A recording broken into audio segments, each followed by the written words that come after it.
There are times when it's extremely good to repress emotions. Do you remember whenever there was a disaster in the world, the news bulletin would always say, and trained counsellors are at the scene? Do you remember that? It doesn't matter what it was, and trained counsellors are at the scene. And I was always fascinated by what were these trained counsellors doing. They weren't firemen, they weren't police, they weren't paramedics, but they were there to help people and make them feel better. And they did something called psychological debriefing, which was immediately to say, whilst there's still smoke and cannons going off, all that stuff. So how was it for you? What was it like when you saw, and all this stuff?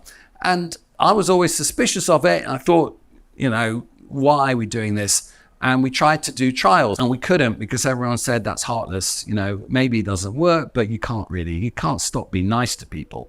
Finally, we and lots of others did those trials, and we showed that if you went through your emotions, how was it when you saw your wife stabbed to death or something?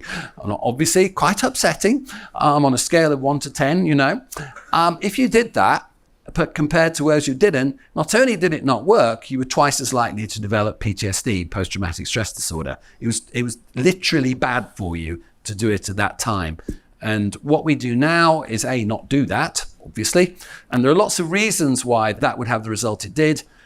My own view is much more about the professionalization of distress. Feeling awful is normal, but talking to a psychologist, psychiatrist means there's something wrong with you, and there isn't anything wrong with you. And there's a truly beautiful trial from Sweden recently by Emily Holmes, who's at the same unit as this paper has come from, in which if you get people, instead of saying, how was it for you, but to play Tetris for an hour, you decrease the rate of PTSD because you stop them developing memories that will become flashbacks. That's proper neuroscience.